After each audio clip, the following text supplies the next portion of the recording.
Now, tension in the Hormuz Strait have escalated further after a tanker reportedly came under missile attack off the Omani coast. According to the UK Maritime Trade Operations, the vessel was hit while transiting through the Strait of Hormuz through the southeastern route along Oman's coastline.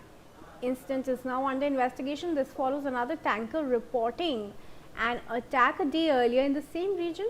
The UKMTO has advised all vessels to exercise extreme caution and report any suspicious activity. There's a shipping alert, Atul, in the Strait of Hormuz now after missiles have hit tankers off Oman coast. How many so far have been hit? Well, this is a breaking news that is coming in right now, so we really don't have much details about it. But certainly the UK Maritime Trade Organization has issued an alert, has issued a statement regarding one of its vessels coming under attack in the southern east coast of Oman. Is that what we're learning? But what the kind of vessel? What was the kind of attack? And has there been any sort of injury in that matter? Has the mariner? Have the mariners been rescued? In this case, details are awaited in that matter. But certainly, what it shows is that escalation in the Strait of Hormuz continues, and what we see that Iran's rapid statements after statements about getting control in the Strait of Hormuz continues, and we see that this particular vessel that has come under attack was said to have taken a southern route, which is obviously not the mandated route, the so-called mandated route from Iran for vessels passing through Strait of Hormuz. So this vessel taking a different route, a southern route of to the Strait of Hormuz, that has something not gone. It appears well with Iran, and that is why it has come under attack from Iranians as well.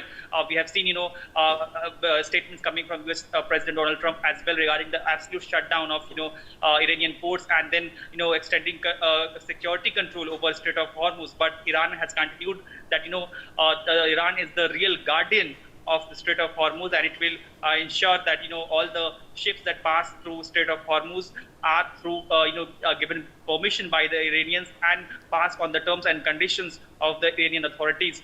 So certainly the vessels that are supposedly maybe not following the orders of Iran, or maybe not getting a permission from Iran and are passing through Strait of Hormuz, are facing the brunt of Iranian attacks with missiles or those unmanned drones which are self-destructive, but have been at times destroying the very engines of those vessels, and putting all lives of all the mariners on board at times on trouble. All right, Atul, as far as the Indian who's lost his life, when can we expect his mortal remains be brought back? Certainly, it would take time, because this whole incident has happened today, and the MEA has reported that, confirmed that at least one of the Indian seafarer has lost his life.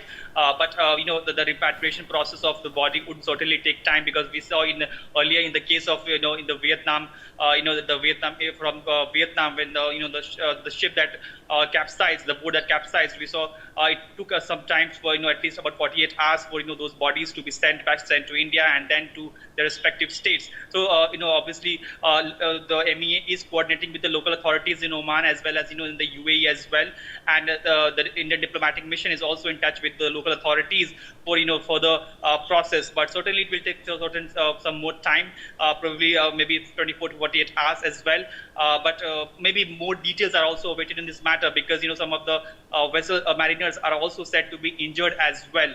So more details are awaited, but certainly repatriation process would take some time, because it involves coordination between the embassies of the two nations as well as local authorities out there as well. Atul, thank you very much for joining us for now with these details, and viewers, proceeding it now. Now, the Supreme Court of India has refused to stay